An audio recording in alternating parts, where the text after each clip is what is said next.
Assalamualaikum warahmatullahi wabarakatuh. Bismillahirrahmanirrahim. Hamdan wa syukran lillah, salatan wa salaman li rasulillah wa ala alihi wa ashabihi wa mawalah, amma ba'dah. Saudara para pemirsa yang budiman dimanapun Anda berada, selamat berjumpa kembali dalam acara Senja di Taman Surga.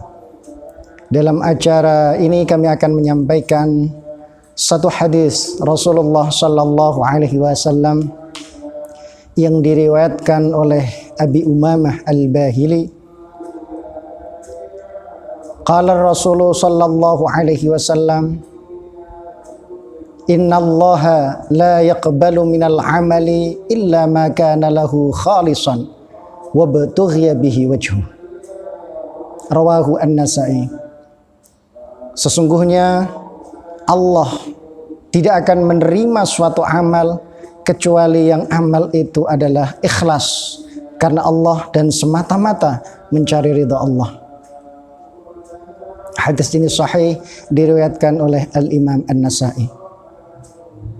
Dari sini kita tahu bahwa amal apapun yang dilakukan oleh manusia, sekhusyuk apapun, sehebat apapun, dan sebesar apapun amal itu, tidak akan ada nilainya di hadapan Allah kecuali didasari dengan rasa ikhlas, semata-mata murni mencari ridha Allah subhanahu wa ta'ala. Berbicara tentang ikhlas, Asy-Syaikh Muhammad Nawawi Al-Bantani dalam kitabnya Nasaihul Ibad, beliau memberikan gambaran betapa luasnya bentuk-bentuk keikhlasan itu. Bahkan beliau mengkategorikan ikhlas itu memiliki 3 tingkatan. Fa'a'la maratibil ikhlas tasfiyatul amal an mulahadhatil khalqi bi alla yurida bi ibadatihi illam tithali awamirillah illam tithali amrillah wal qiyam bi huquqil ubudiyah. Yang paling tinggi tingkatan ikhlas adalah memurnikan amal, membersihkan amal dari segala bentuk pandangan kepada makhluk. Gambarannya bi alla yurida bi ibadatihi illam tisali amrillah. Hendaknya ketika dia beribadah tidak ada niat dan tujuan kecuali memenuhi perintah Allah Subhanahu wa taala, wal qiyam bil ubudiyah, dan mendirikan hak-hak penghambaan seorang hamba kepada Allah Subhanahu wa ta'ala. Ini adalah tingkatan ikhlas yang paling tinggi, murni hanya semata-mata karena Allah, tidak mengharapkan yang lainnya. Wal martabatu tsaniyah, dan tingkatan ikhlas yang kedua, ayya'mala lillah kal ib'ad anin nar wa idkhalihil jannah.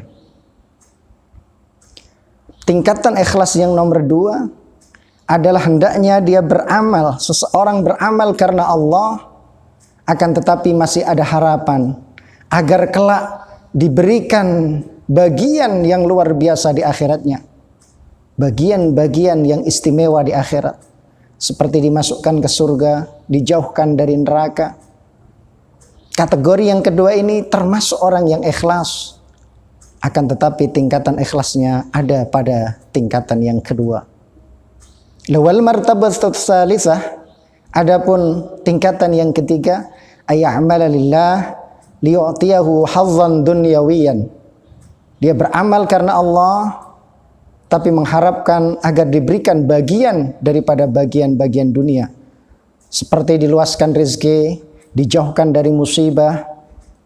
Contoh konkretnya, orang yang melakukan salat duha dengan motivasi agar diberikan kelapangan rezeki oleh Allah, ini tetap kategori sebagai orang-orang yang ikhlas. Akan tetapi keikhlasannya berada pada tingkatan yang ketiga. Dari 3 tingkatan tersebut, semuanya dianggap orang yang ikhlas, mukhlisin, orang yang memurnikan ibadahnya karena Allah Subhanahu wa ta'ala. Oleh karena itu kita jangan khawatir. Seandainya kita membaca suratul Waqiah dengan harapan berkahnya suratul Waqiah kita diberikan kelapangan rezeki oleh Allah, itu pun termasuk kategori ikhlas walaupun berada pada tingkat yang ketiga. Kalau kita mau mencapai tingkat yang pertama, kita murni ikhlas membaca suratul Waqiah hanya untuk mencari ridha Allah Subhanahu wa taala. Tapi inilah keluasan kasih sayang Allah, Maha Rahman dan Rahim Allah, memberikan keluasan bentuk-bentuk keikhlasan sebagaimana yang kami gambarkan tersebut. Dan harapan kita di bulan Ramadan yang penuh keberkahan ini, marilah kita berlomba-lomba untuk beramal dan kita tata niat kita untuk ikhlas karena Allah Subhanahu wa taala, karena hanya amal ikhlas itulah yang akan diterima oleh Allah Subhanahu wa taala. Ja'alanallahu wa iyyakum minal mukhlisin. Mudah-mudahan kita digolongkan oleh Allah sebagai orang-orang yang ikhlas beramal karena Allah. Sekian, mudah-mudahan berkah dan manfaat. Wallahul muwaffiq ila aqwamit thariq. Wassalamualaikum warahmatullahi wabarakatuh.